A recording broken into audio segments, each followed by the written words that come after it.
allegiance to the flag of the United States of America and to the republic which stands one nation under God, indivisible, with liberty and justice for all.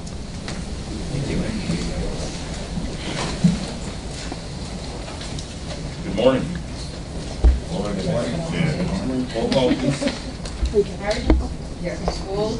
Here. Howard. Here. Eustace. Winfrey. Rossi. Here.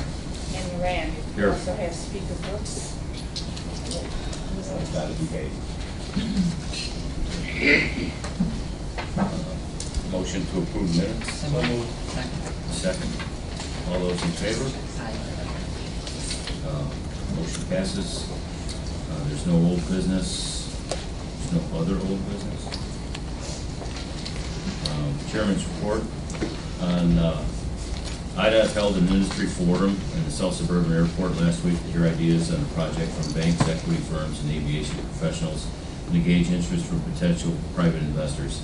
IDOT held a similar event in June of 2013 to reach investors interested in partnering with the state to construct the Ileana. About 150 people attended a forum at the Tinley Park Convention Center, including members of the County Board, County Executive Walsh, and other state and local officials. Acting IDOT Secretary Erica Borgren made some brief remarks and emphasized that the airport remains a top priority for Governor Quinn to help create jobs and provide economic stimulus for Will County and the South Suburbs. Susan Shea, the state's Director of Aeronautics, handled the bulk of the presentation, which covered much of the same information that she presented to this committee at last month's meeting. She discussed the status of land acquisition for the airport, the timeline for getting federal approvals, and the potential to attract both cargo and commercial passenger users for the airport.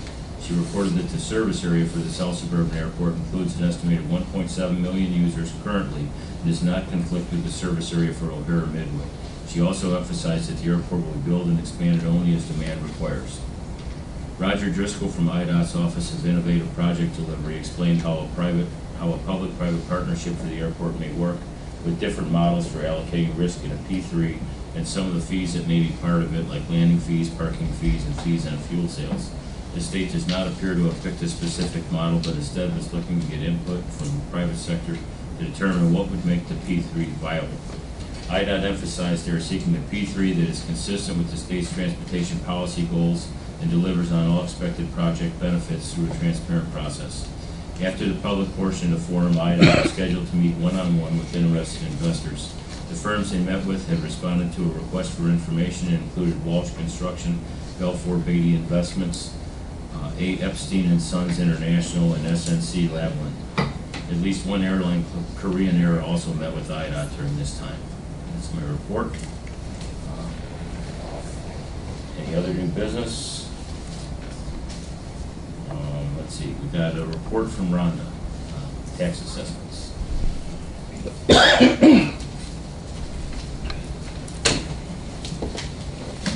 morning, members of the committee. Good morning. Good morning. We've asked Rhonda Novak, our supervisor of assessments, to make a report to the committee on the tax impacts, the local tax impacts of the state acquiring land for the South Suburban Airport.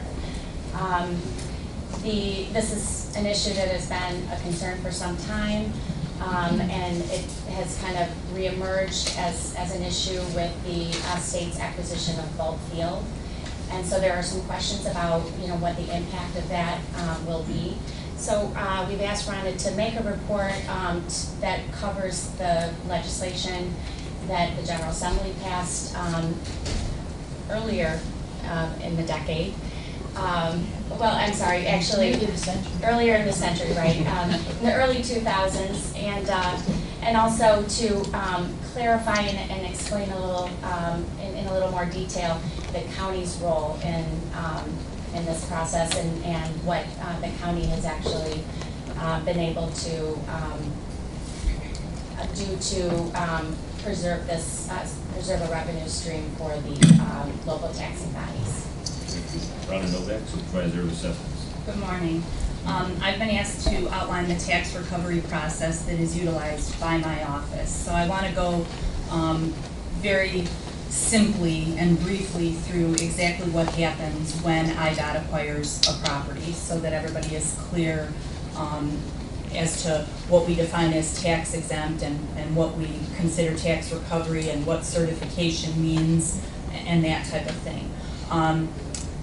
In your packet, I have included some statute language that talks about the tax recovery fund and talks about the fact that all state property is tax exempt. So when IDOT acquires any property, they have to file a tax exempt application with the Board of Review, my office. That application then is sent to the state for approval, and they are approved as a tax exempt. So anything that IDOT acquires, whether it be farmland acreage or a residential parcel or most recently Bolt Field, those are tax exempt. We receive a tax exempt application because they are the state, they are entitled to that, and they are certified as that from the state to our office. Once all of those things happen, or as that is happening, what we have, and I was involved in the tax recovery fund piece of legislation back in 2002, 2003, when that was put together. The purpose of that tax recovery fund legislation was that on the residentials that are acquired by IDOT, to be able to collect tax dollars on those as a lease would be very difficult because they are short-term leases. And to try to chase down who had the lease for 6 months on something like that and collect it would have been very difficult. So what we did is we went to our legislators and said, that's not going to work in the case of these short-term leases. We need something more stable, something more for sure. So we want to be able to make sure that we can collect on any of those residences that are rented. So we came up with the tax recovery fund, which allowed us to recover the prior tax dollar amount on any residential that was leased, rather than trying to value a short-term lease at $600 a month or something, whatever the numbers were. So this was intended to be a more stable revenue stream. Since 2003, those numbers have changed as to what is rented or what is leased. So very briefly, what I do is every year I send to the state a certification. That certification includes the information that I receive from Hanson Services, which is the rental management group. They will send to me what properties are being rented, at what rate, and for what term. As long as the property is being rented at some point in the year, it goes on the certification list and we collect the 2002 tax amount on any of those. That number changes. It has changed from 2003 to current. Farmland is done a little differently. Farmland is not part of our certification. Farmland is actually assigned a leasehold number and is collected as any other farmland in the county. So it is valued as farmland on the productivity index, and those bills go to IDOT and they pay those. So they are not part of the certification. We don't go back to '02. We actually collect those current like everyone else, anything that they're leasing. My report shows there are 24 residences that were certified on the front page, that is. There are 2,370 acres of farmland that we collected on. The tax recovery fund certification, as I said, changes every year. So initially in 2003, there were 35 properties. We collected $122,621.11 in 2003. Now in 2013, payable 14, we collected $56,609. There were 24 residential parcels. The variables between 2003 and 2014 include acquisition date, lease date, if the property was demolished. So it's a moving target. Bolt Field was acquired, so that will appear on my 2014 payable in 2015 certification for the tax recovery to the state of Illinois. Those numbers are listed, what that recovery amount will be. There are 144 tax exempt parcels, and of those 144 come the 24 that we're certifying and collecting on, and the farmland acreage. They are within that 144 parcels. I have included in my report a list of those parcels that are certified as rentals, 24 of them. I've included a list of the farmland parcels that we have leaseholds on and we collect on. I've included a sample property tax exemption application for your review. I've also included a list of the 144 parcels that are tax exempt. The very final pages in my report are a copy of the historical tax rates for everything in the county.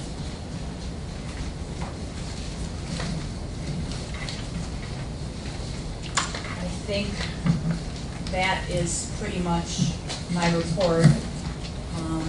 I would take any questions.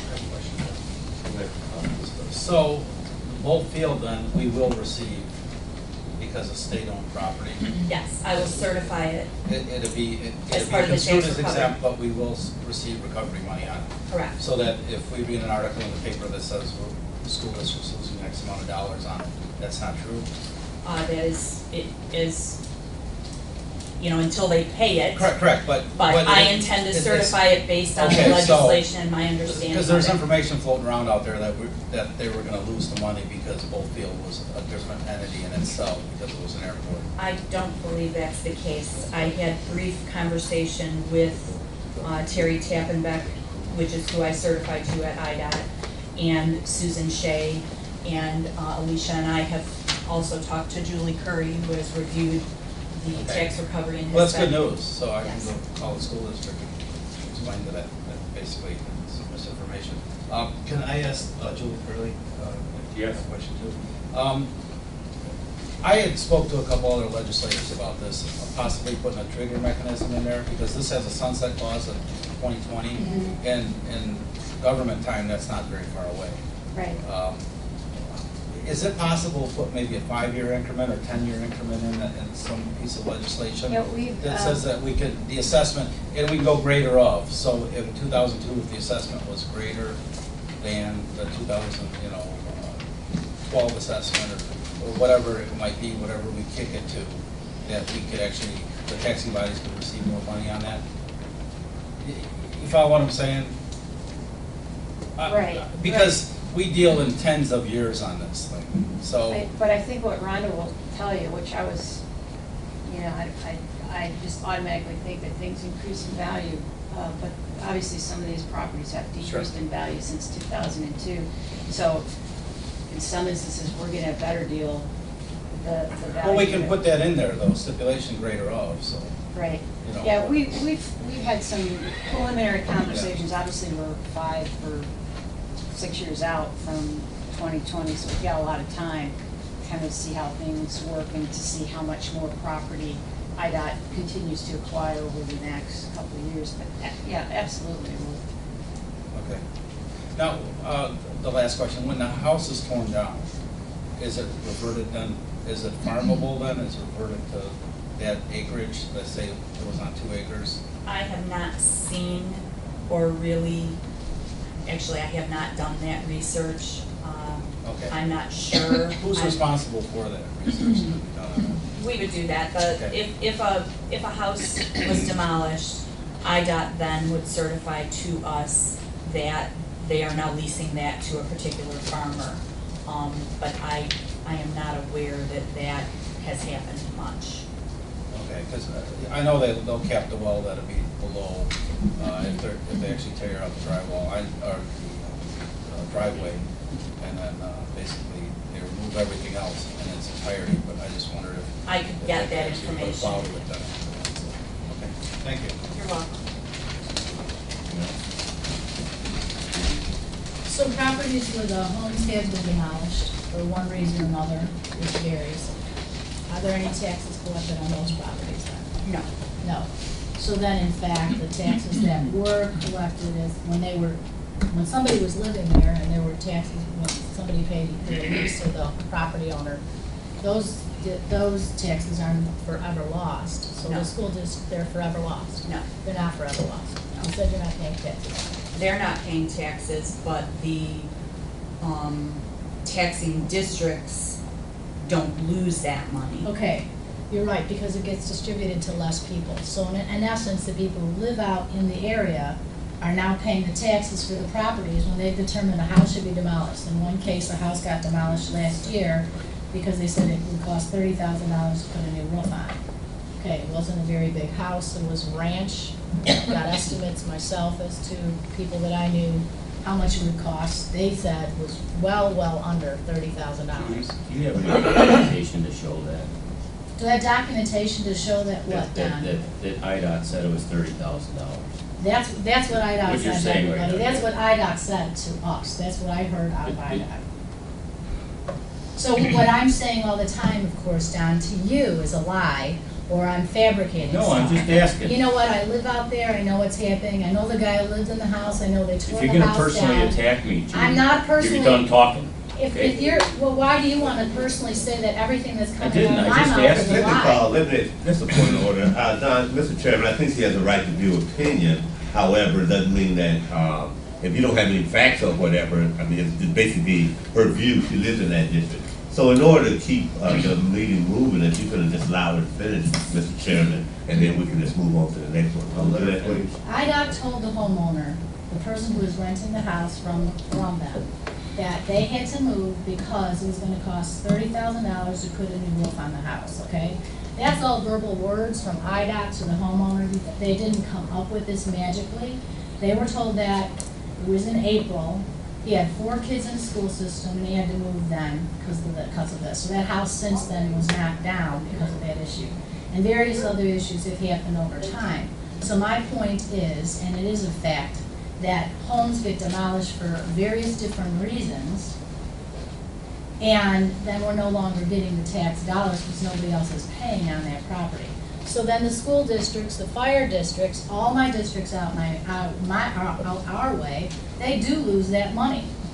They do lose You it. got I thought you said they don't lose that money. They don't lose the money. It is, there, and there are, I want to start with this. There are so many variables to this subject with regard to whether there's a loss in money. I am not the expert.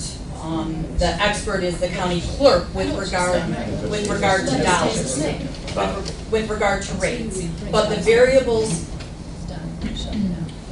variables, include when a district determines what they're going to levy, and you're all familiar with this, if you do this at the county level, there are several things to take into consideration in that levy. Those things are exemptions, new property, the CPI, the EAV. Is there a loss in the EAV? When I talk at a meeting and somebody says we're going to lose dollars because we lost EAV, not necessarily the case. It's like a balloon. You squeeze one end, the other end gets bigger. EAV goes down, rate goes up. EAV goes up, rate goes down. But these tax exempts are like any other exemption. If in a district you see an influx of general homestead exemptions or senior exemptions or veterans or disabled, that's chipping away at the EAV, which then gets spread across everybody else and is still collected. So there are so many variables that I wouldn't want to say in your meeting that, yes, just because a residential property in this footprint is demolished, that there's a loss in tax dollars. There's not. It's like any other exemption. It's spread over everybody else, just like seniors, generals, whatever the case may be. And then it is determined based on what those taxing bodies levy. Do they levy for the same amount? Do they change their levy? There are so many variables. Bob? Along the, just the mechanics of this, as far as how does that work, does the state write the check to the county, and then the county cashes it, and then On the disperses tax it? recovery On fund? the tax recovery The fund. tax recovery fund, I certify to the state sends the check to Steve Weber distributes it based on the tax codes. Are they timely, the reimbursements, do we know that? I don't know that, I believe so, but I don't know Oh. that, Steve would know that, the treasurer would know that better than I believe they are. I know we're receiving the checks timely Yeah. because I get a copy of those. Yeah, and in all fairness, along that same line as what you were explaining with the AV, and I was involved in the township government too, is basically, there's a lot of variables and a lot of other things too involved in this. If they are demolishing a home, one side of it is there's no children anymore utilizing the school system. So I think that each individual taxing body should be asked that question, Judy, how it's affecting them, because there's a whole lot of other stuff going on with that.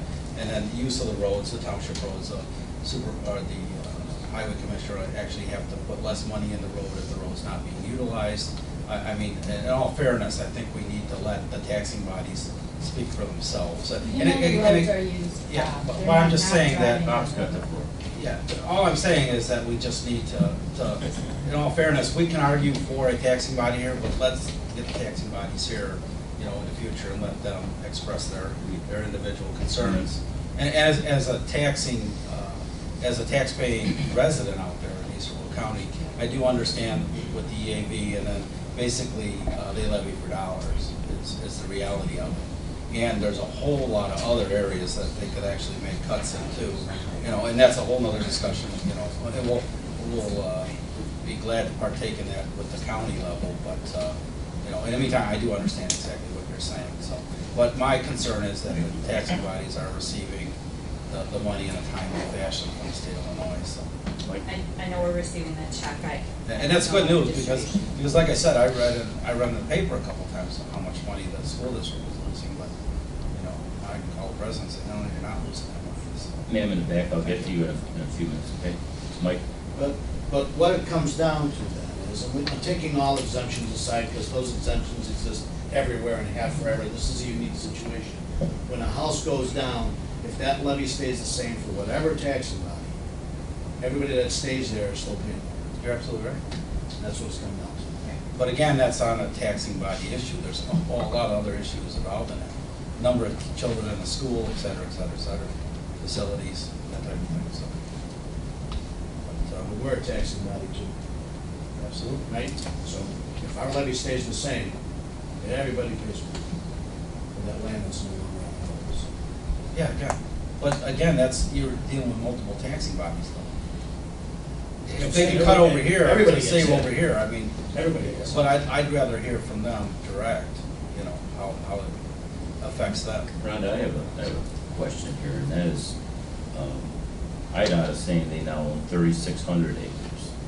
Is that, this data that you provided us today doesn't add up to 3,600 acres, I don't believe. Is that because of the recent acquisitions that they've made in the last few months?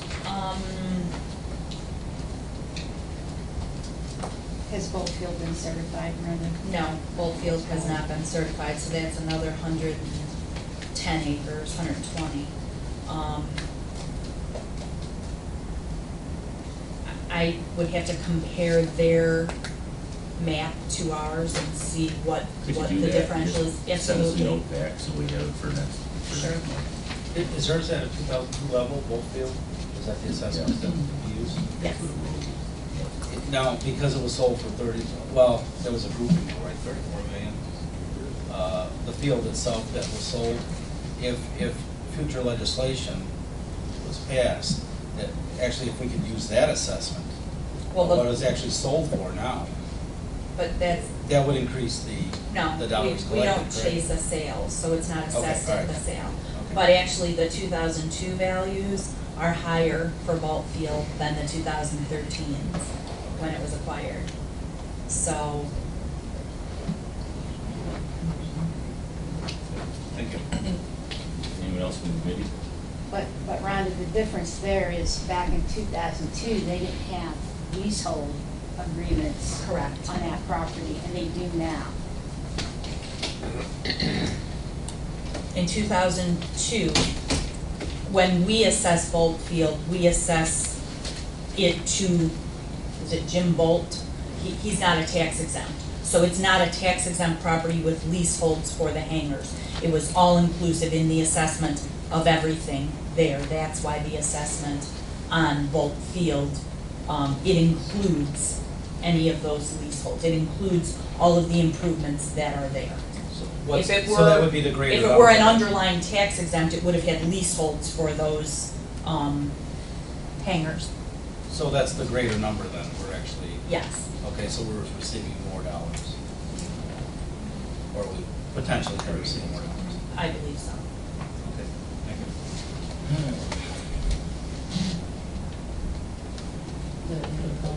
Yep. Is there any other new business? Public comment. Pam, in the back. Well, I'm Helen Heister, I'm the assessor in Will Township. Yeah, come on up, thank you. I'm the assessor in Will Township, one of the townships that's affected by the IDOT Give us tax your name and address, exempt. please. Pardon Your me? name and address, please. Helen Heisner, Beecher, Illinois. Will Township tax assessor, Peatone. Thank you. I just wanted to reiterate what Judy said and clarify that there have been livable residences that have been demolished within the township. And that, of course, increases the tax burden on those residents who remain. And I wanted to clarify a little bit with Rhonda exactly how did the tax recovery funds get dispersed then to the different taxing bodies? Once the county gets a check from the state, how does that work? The treasurer distributes that to the taxing bodies. So there's a check made out to Each taxing body. like the road district and the Correct. school district, and that comes during what period of time? You'd have to ask the treasurer. I certify in May or June, Uh-huh. the check comes from IDOT to the treasurer and then is distributed. But I don't have that distribution date. That would be the treasurer. Judy. I can answer this question. Okay. In my former life, a long time ago, I was county treasurer. So at the end of by state statute, the end of every year, generally it's in December, the county treasurer makes their final distribution payment to all the taxing bodies, and it's all the taxes that were collected, including revenue that was collected at a tax sale. So that would probably be about the time that that's distributed. So the end of that same year as when the taxes were collected. Yeah. All right. Yeah, I show that we received the check from IDOT in about August. So the question for Steve Weber is if he holds it until after tax sale and distributes it, everything over and above, and cleans up at that point, that would make sense. All right. Thank you. Thank you. Judy. So I just want to clarify a point then. So yes, Rhonda, I get what you're saying. Every taxing body typically doesn't lower the amount they're levying, okay? But there are less and less people out in my district who are paying those tax dollars. So that means the people who live in the Beecher School District consistently pay more and more because the school district doesn't ever lower their levy. You all live in districts. Have you ever seen that happen? That doesn't happen, does it? So that means that individual landowners are paying more. So the taxing body doesn't lose, but my residents lose, just as your residents who live in your communities. And Don, I represent my constituents, and I am very offended if you're telling me what I have to say doesn't mean anything. I didn't say that. And that my taxing body should come here, because everyone else on this board and the rest of the board who's not in this room speaks on the behalf of their districts. I asked you a And simple all of question you and want accused me, I'm still talking, all of you want me to to hear what you have to say about your district and to vote one way or another according to what you are doing to represent your constituents. But I'm being told, and specifically by you often, that I am to be quiet, that what I am saying is hearsay.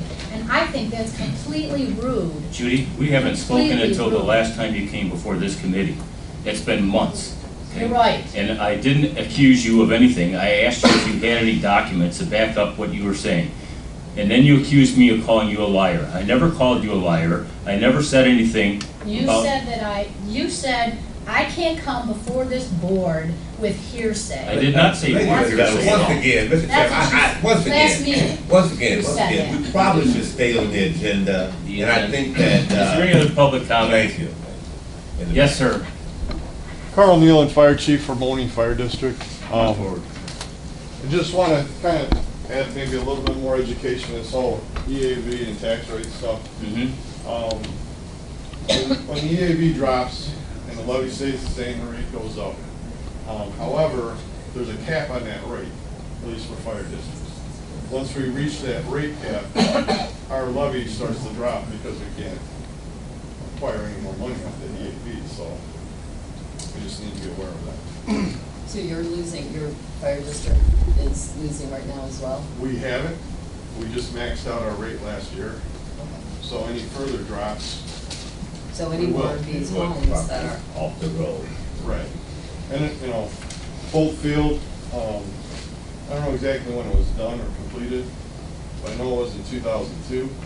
So we may want to look at when it was actually completed and what the tax rate was then versus now. We did. For the one parcel that includes the residence, we used 2002. For the second parcel, we used 2007 when it was completed, Okay. because it was a farmland and land assessment. That's the reason for Yeah, so it. it's Oldfield, is that then in your That's my fire? fire district. Okay, so there was something here, okay. So just for clarification on this, so I get my hands around this. So if there was a home there in 2002, they're receiving the tax dollars for the home. Yes. Okay.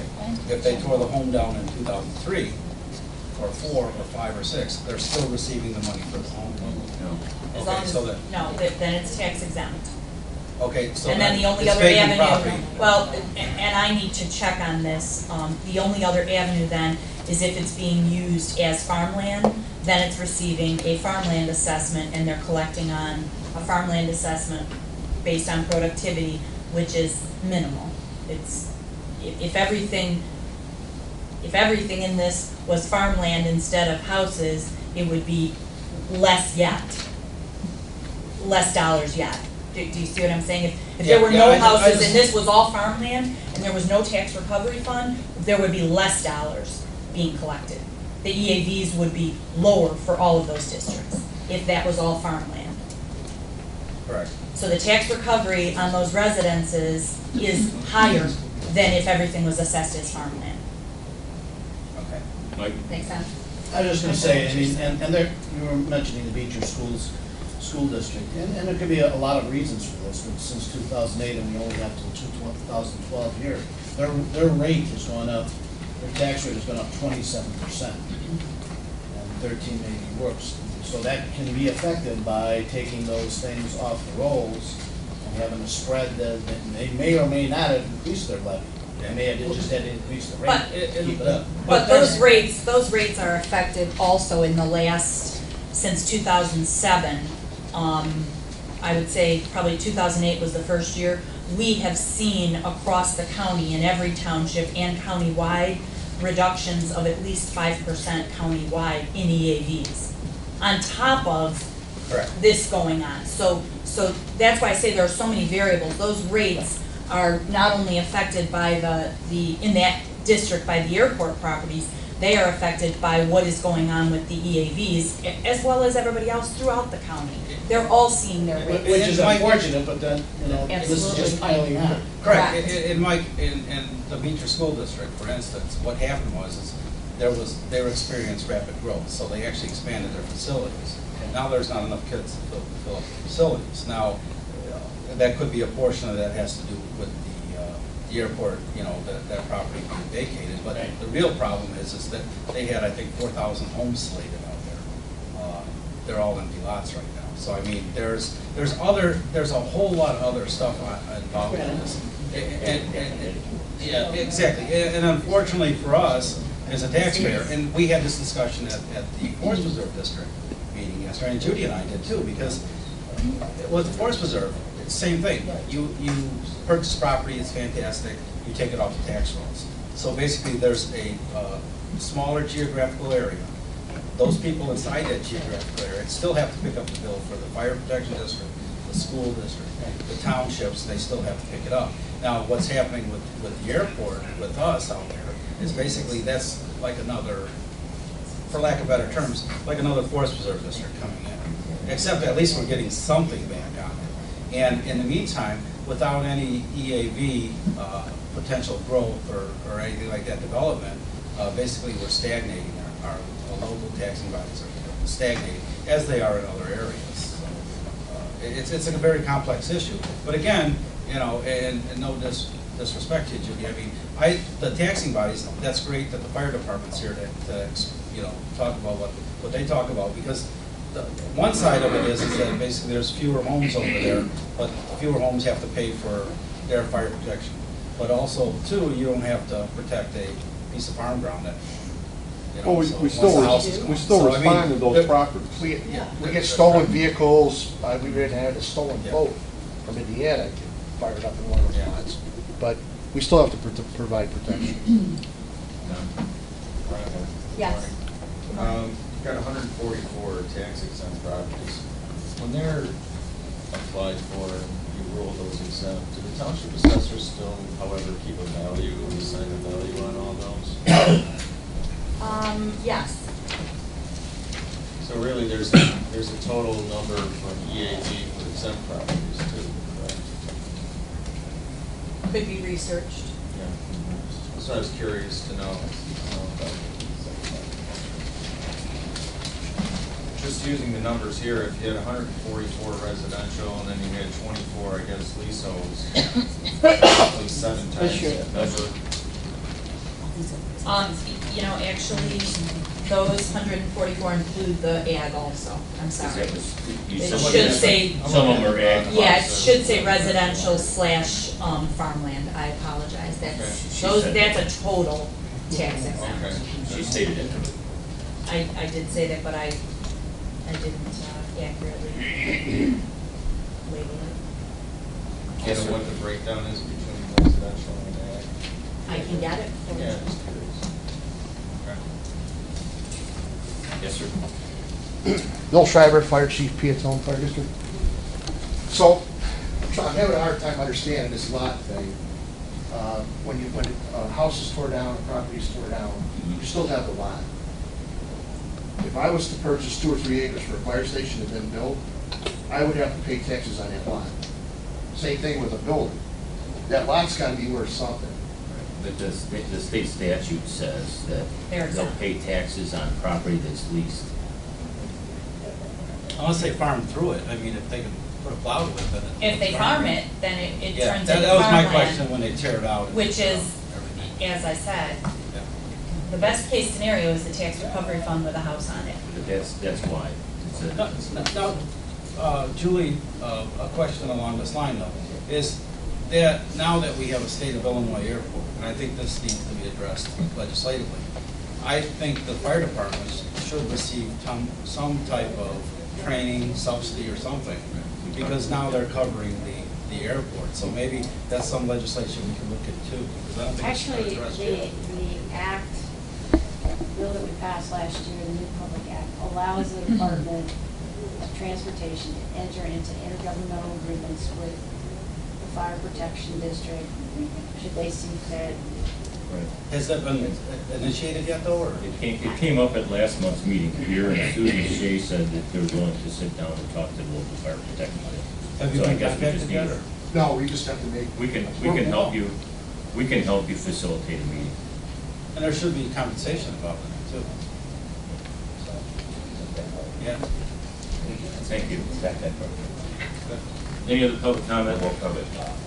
Any other No more public comments? comment? That we do. Cut off, huh? Were you done? Yeah, I'm done. Mr. Chairman, can I just say one thing though? Yes. They're still gonna get a payment for, I mean, just because Bolt Field is now in the hands of the state of Illinois, because their leaseholds on that property, they will still get a payment. So it's not, so we're just talking about Bolt Field.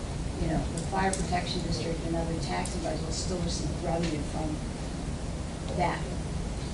I just want to make sure that they actually Yeah. are, Okay, I just- because it's a unique, this is a very unique situation, and that they're fairly compensated. If they have to get a different piece of equipment, or something like that, that's addressed, because we can address everything through legislation. It just takes time, you know, time and more time to do it, so the sooner we initiate it, you know. And as long as everybody's communicating on it, because, you know, again, myself, you know, a lot of it I was reading in the paper, so, you know, and I'm just trying to, you know, connect the dots here as fast as possible. But yeah, thank you very much. Okay. Is there any other public comment? Anything for executive session? Does I guess, do they, can they get a copy of this for fire protection? There are more copies than that. A gift from us. A motion to adjourn? Motion second, all those in favor? Aye.